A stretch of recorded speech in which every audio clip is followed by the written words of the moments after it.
Hello guys! Magandang hapon sa inyo lahat. This is your guest by my secret channel, a faith healer o sa matarder sa ngayong hapon na to. Tignan natin sabihin sa iyo ng ating mga gabay. So this is a special gabay for the month of April 17 hanggang April 23 for the sign off.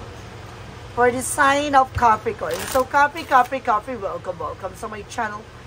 Ano kayong messages, advices, and spirit guides ang ating masasaga for today's video? Kanino kayang energy or kaganapan sa buhay ng mga Capricorn ng ating mga gilap? So guys, this reading is a general reading lamang din at makaka-resonate. Kunin lamang po ang makaka-relate sa inyo. And comment down below kung kaninong energy ang ating nasagot. And because don't forget to like and subscribe my channel and hit the notification bell for more videos. Abdul maraming salamat po sa mga walang sawang pagsuporta sa aking channel, lalong-lalo na ang hindi nag-skip ng ads, saway pagpalain kayo ng Diyos at may kapal. Siksik-liglig, nag-uumapaw, nabiyayang manubalik sa inyo. So let's see guys, what is the messages, advice sa inyo ng ating spirit for the sign off? For the sign of Capricorn, so let's see and watch this.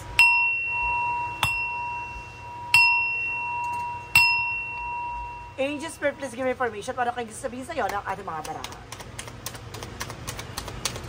There's a Page of Pentacles, so something investment. Now some of you guys, no, magkakaroon kayo ng mga bagong plano, pangarap, ano man yung mga bagay gusto nyo gawin, maaaring may isa sa katuparan nyo na. No, maaaring mamamanifest nyo na yan. Now there's something Hermit card, no, spiritual activations. Now may mga bagay na mag-activate sa about sa spirituality, or there's something spiritual journey. No, ano man yung mga bagay na pinagdadaanan mo ngayon ay maaring partiya ng paghubog sa iyo ng buong pagkatao mo ng ating Panginoon. Now, so let's see what is additional messages. So there's something guys with the Three of Wands. So waiting for result, waiting for ship. May hinihintay ka resulta, documents, papers, maaring dumating na. Now some of you guys ay hinihintay mo na tamang pagkakataon, maaaring ang maisa kataparan mo na. And there's a Knight of Coins fulfillment. May mga bagay na matutupad na sa'yo dito. Now, there's something, a wish coming true. Maaring pagkakaloob na at maaring pagpapalain ka na. There's an item with an offer, proposal, engagement, romantic proposal, no? Promotion coming in. Now, maraming paparating. Mag-ingat lang kayo kasi may mga nararamdaman ako dito, apology. No? Susubukan kang linlangin. Susubukan kang ululin na naman. There's a Five of Wands. No, maaaring may mga taong kumbaga kakompetensya mo, kalaban mo, or may mga bagay na magsilbing komplikasyon. No, just being aware, no, protection at pangalagaan mo yung sarili mo dito. So let's see what is the King of Swords. Referencing with the Page of Pentacles. That because of your wise decision. Now, this is something a wise decision for you. Maging wise ka sa mga plano mo, sa mga gusto mong gawin. No, dapat alam mo lagi yung magiging posibilidad yung outcome. No, linisin mo yung mga bagay na makakasama sa iyo, yung mga bagay na makakasira ng ginagawa mo. No, stop the pattern, putulin mo yung mga bagay na hindi nakakatulong for your growth and expansion. And there's a Ten of Pentacles with happiness, magiging masaya ang pamilya mo, magiging masaya ka dito. No? Dahil kumbaga kaakibat ng sakripisyo ay tagumpay na inaasam mo. What is the Three of Wands? The Three of Wands are represented with the King of Pentacles, being security, being practicality. So, kailangan maging practical ka at secure ka sa lahat ng mga plano at gagawin mo. No, there's something that's Seven of Cups. No? Maaring naguguluhan ka ngayon dahil sa maraming oportunidad, dahil sa maraming mga bagay na gusto mong gawin, gusto mong mangyari. No, there's a lot of opportunity coming in for you. So, let's see what is additional messages. With the Knight of Cups. Represent with the Seven of Swords. See? Sabi ka na nga ba, may hihingi ng tawa dito, mag-ingat ka lang. There's something sneakiness. No? There's something lying. Or that's cheating on you. No? Hindi totoo yung paghihingi niya ng tawad sa'yo. And because there's something guys with the Knight of Wands. Slow down. Maging mahinahon ka. No? Dahil maraming taong nakatingin sa'yo, may mga taong naghahanap ng kamalian mo. No, para gawan ka ng komplikasyon. No, so let's see what is additional messages with the Page of Pentacles and the King of Swords. Represent with the Eight of Cups, something moving forward. Makaka-move on ka na rin. No, makakawala at makakalaya ka na dyan from toxic and negative environment. So, let's see what is additional messages. With the Hermit card, the Ten of Cups. Represent with the Queen of Swords. There's a look at the bigger picture. Unti-unti mo na masisilayan. Na makikita mga pagbabago magaganap sa buhay mo. Na malilinis mo na yung mga bagay na makakasira for your foundation or fondasyon. Now, there's something guys with the word card. Some of you guys, kung naghihintay ka ng travel, document, papers, maaaring dumating na. No, makakaalis ka na talaga. Makakapag-travel ka na, makakapasa ka na dyan sa mga papeles na yan, sa mga nilalakad mo, makukuha mo na yan. And there's a temporary something, a solid foundation. Maaaring pinapalakas at pinalalago ka ng ating universe, na maraming parating na maaaring magdala sa'yo ng katuparan sa mga pangarap mo. No, pinapaalalahanan ka na matuto kang kumalma, huwag ka masyadong agresibo sa pagpili ng kung ano-anong bagay na nasa harapan mo. No, kailangan na alamin mo yung magiging outcome and disadvantage and advantage ng bawat decisions and actions mo. What is the Knight of Cups and the Seven of Swords? Represent with the Knight of Swords, there's a success driven. Na may mga bagay na mapagtatagumpayan mo na. May mga bagay na magtatagumpay ka na. Now, the Five of Wands equals the Knight of Wands. Represent with the Queen of Cups. Emotional healing. Na magiging kalmado na magiging maayos na ang pakiramdam mo para mabubunuto ka ng tinik dito kasi makikilala mo na kung sino yung traidor. No, kung sino talaga yung tuso na sumusira ng iyong plano. What is the additional messages? Pagdating sa outcome, there's a page of gut, listen to intuition and listen to gut feeling. Makinig ka sa nararamdaman mo. Hindi ka ililigaw nito. No, may mga pakiramdam ka na maaaring tumutugma sa sitwasyon at kinagagalawan mo. What is additional messages? There is a Four of Wands. Some of you, may homecoming, family gathering, celebration coming in. Now, some of you magkakaroon ng wedding, no, birthday parties, something like that. And there's a full card for leap of faith. No, dahil sa pananampalataya at tiwala mo magkakaroon ka ng bago simula, makakaalis ka na. No, makakapag-ibang bansa ka na ulit. No, makakalayag ka na, makakapag-travel ka na. And there's a Nine of Pentacles with a blossoming lalago at lalakas ng finances mo. Na marunong ka mag-manage ng iyong tensyon. No? Ng iyong galit, ng iyong pagiging aggressive. Na matuto ka kumalma. And there's a Five of Swords, no? Nagkakaroon ng self-sabotage that because of your actions. Mag-ingat ka na, no? Dahil may mga tao sa paligid mo na nagsisinungaling, hindi totoo at hindi tama yung ginagawa nila against sa'yo. Mag-ingat ka, no? Dahil mababa ang loob mo dito, mabilis kang magpatawad. Pero pwede tayo magpatawad, pero huwag ka na ulit maniniwala at magtitiwala. No? And then, because there's something that Three of Pentacles for collaborations, no? Communicate clearly. Communication is the key. No? So, let's see, magkakaroon ka din dito ng additional contract, no? Signing contract. No? So, let's see what is additional messages tayo pagdating sa finances and career. Finances and career represent what? There's a Two of Pentacles. No, nawawalan ka ng balance, guys. Na pagdating sa pera, pagdating sa pag-manage ng pera, there's an Eight of Swords. No, kumbaga para napapalibutan ka ng toxic and negative. No, matuto ka maging aware sa nangyayari. And there's a Wheel of Fortune. No, there's a turning back. Huwag ka mag-alala, saswertehin ka pa rin. No, gaganda pa rin ang ikot ng palad at kapalaran mo. No, there's a hyper for lesson learned. Matuto ka na kasi from your lesson. No, matuto ka na sa lahat na nangyari sa'yo. No, may mga obligation, responsibilidad yan na hindi mo mabitaw-bitawan. No, itigil mo na kung ano to, inaabuso ka na. No, there's a Two of Wands by choices. Piliin mo lang yung mga bagay na makakatulong sa'yo. No, iwasan mo na yung, alam mong hindi na tama, sige kang nilaban. No, sige ka pa rin binigay.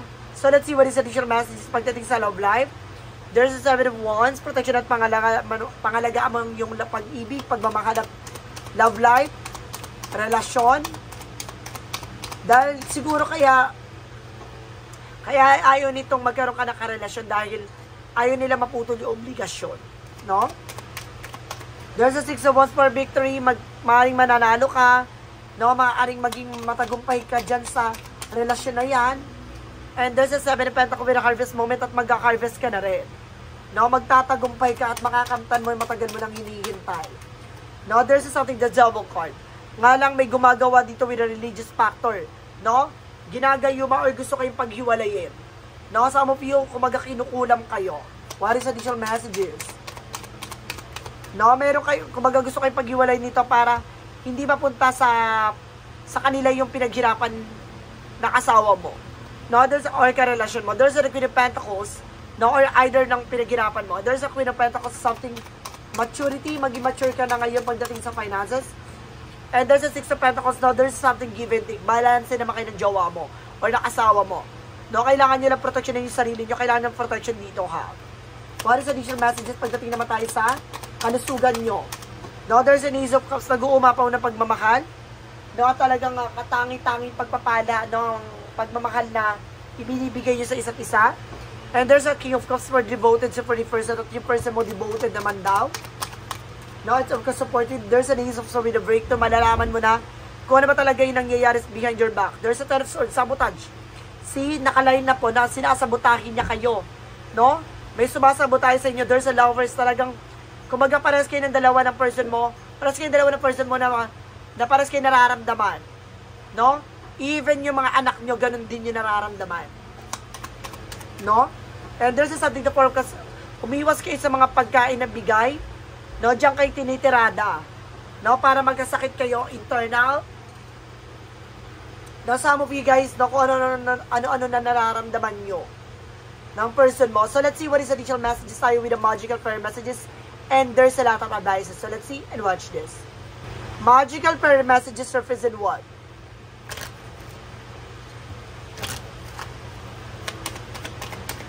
Magical prayer messages represent ask for what you want, no? Humingi ka sa ating gabay yung mga bagay na kailangan mo, no? And this is something your wish is granted at matutupad din to mga pangarap mo, no? At yung mga hinihiling mo.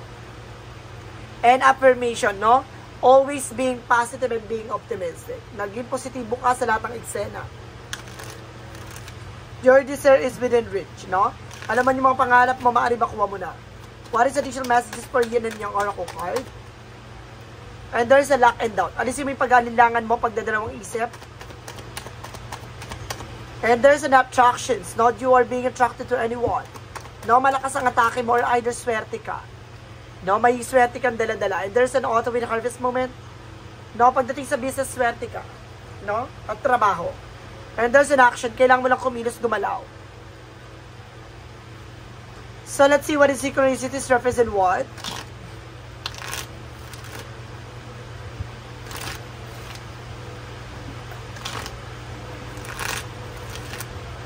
Four synchronicities represent what?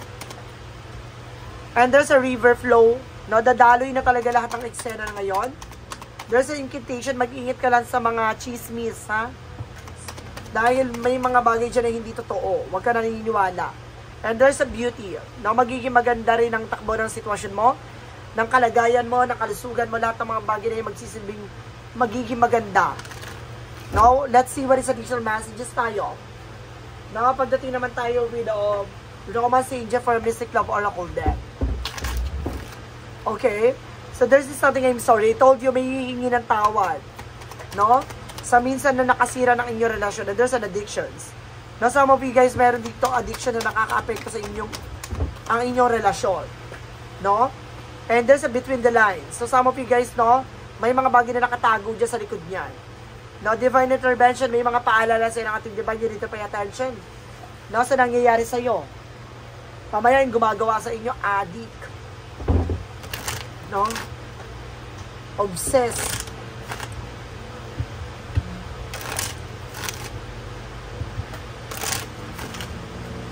So, bibigyan lang kita kung ano yung you are dealing with. Sige, bibigyan kita ng message dito. You are dealing with. Okay. Oh, you are dealing with a Scorpio. Scorpio and Taurus. No? You are dealing with a Scorpio and Taurus. So, let's see what is additional messages with an angel spirit. Angel's number represent what?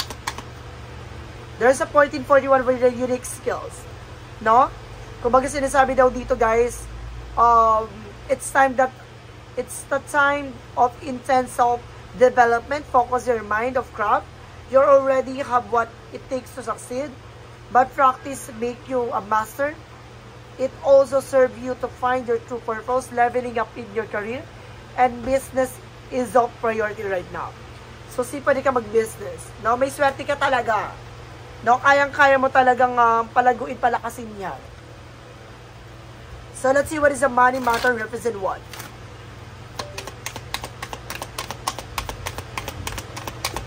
Money matter represent without power. Wow. Focus on your needs, no? You have the power to take control of your life, career, and finances. Talagang kayang-kaya mong kontrolin yan. Kayang-kaya mong baguhin yung finances. No? Resource of income, palaguin, palakasin. Path of the light represent what? There is something changes. Wow, unti-unti na mababago ang sitwasyon mo. I am continuously evolving, embrace my growth, overcoming weaknesses, and building on my strength. I cultivating my inner qualities, recognize my progress, and spreading my wings towards the light, confident in a positive transformations unfolding with me. So, unti-unti na mababago ang sitwasyon mo, at unti-unti ka na magbabago sa kinalalagyan mo. What is a clarifying for love situation?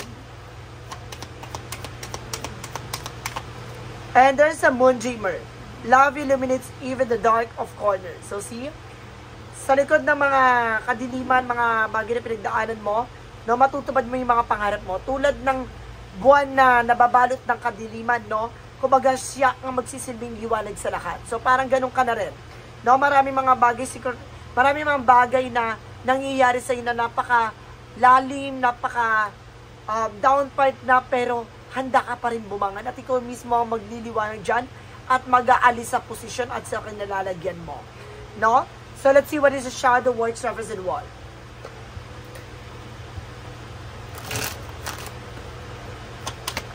The shadow works represent self-compassions, no? Growth mindset and resilience. No? Kung may pagtsatsaga ka, may pagmamahal ka sa sarili mo at sa kaisipan mo, mababago ang ikot ng kapalaran para sa iyo. Embracing imperfections help you find strength. No? Makikita mo ang lakas, tibay mo sa lahat ng mga bagay, no, kahit na bayuhin ka ng mga problema, suliranin, hindi ka matitibag. And let's see what is the what lies within the future and depression. Some of you guys na nade-depress ka ngayon, kung ano-ano tumatakbo sa utak at isip mo, no, kailangan mo pakawalan yan. There's a bank failure. Some of you then parang naubusan din, no, parang kumbaga nalugmok di kayo pagdating sa finances kasi nga may gumawa sa inyo ng hindi maganda. No, talagang ginawang kayo para pabagsakin ng inyong hanap buhay. Mag-isip ka, no, para sa kalusugan mo, magkaroon ka na kung ano-ano na karamdaman. Kasi malaking factor sa buhay natin, sa kalusugan natin ang pag-iisip. So, let's see what is the clarifying for life situation before anything else. Pwede ka mag-question, no? Regarding mamaya for a pick a card, yes or no. Ngayon pa lang mag-isip ka na. Then, of course, mamaya ang magiging sagot. Napipili ka with a 1 or 2 or 3. So, let's see. What is the clarifying for life situation? And one more card, please. Okay. Soul whisper. Look beyond the words and hear what is really being said now. So, see? Lahat ng mga bagay makikita mo, no? Mismo sa bibig mo, mismo sa tenga mo, no? Lahat malalaman mo, at mismo matutunghayan mo lahat ng mga bagay na nilalaman nito. At malalaman mo ang totoo, no? At totoong pakay ng mga tao sa paligid mo. Napakinggan mo ang mga bulong ng mga gabay mo, hindi ka ililigaw nito. Embracing solitude. Reflects deeply of survival. Keep your mind open and answer. Reveal lessons in the quiet of introspection. So, see? Kung sinasabi dito, natanggapin mo yung mga bagay na nangyari sa'yo, kailangan mo lang talaga harapin yung leksyon ng buhay na tinatahak mo. Natuto ka sa lahat ng pagkakamali mo. For yes or no, pick a card represent what? Let's proceed na tayo with the number 1. With the number 1, represent with a no. Stormy relationship, trouble, strike, uproar. Ibig sabihin dito, sinusubok ang inyong relasyon. Na talaga mayroong sumusubok sirain kayo, sinusubok buwagin kayo. Na kaya kailangan magtiwala kayo sa sarili nyo at huwag nyong kakayaan sirain ito ng taong nasa paligid mo. No, there's a no. Feeling run down, tired, rough time too much, no? Kumbaga sinasabi dito, wag mong intindihin yung mga sasabihin ng iba, no? Masyado ka ng pagod para intindihin yung mga hinaing at mga bagay na sinasabi nila against sa'yo. No, kailangan mo pakawalan yung mga tumatakbo sa isip mo. No, kailangan mo bigyan ng oras sa sarili mo. Wag mong iniintindi yung mga sinasabi ng ibang tao. And there's a no again. Grinding your gears, working so hard on it, no? Wag mo i-pressure yung sarili mo, no? Wag mong ipilit na ipagsiksikan yung sarili mo sa isang bagay na hindi nakikita ang halaga mo. Itigil mo yan. So guys, this is a special gabay for the month of April, 17 hanggang April 23 for the sign off. Capricorn. So Capri, maraming salamat for this wonderful reading.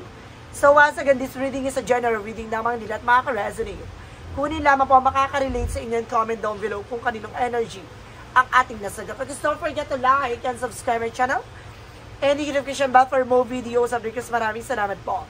Sa mga walang sawang pagsuporta sa aking channel, lalo-lalo na ang hindi nag-skip ng ads, saway pagpalain kayo ng Diyos at may kapal, siksik, liglig na gumapaw na biyayang manong balik sa inyo. At maraming salamat po. See you in the next video. Bye-bye. And babush.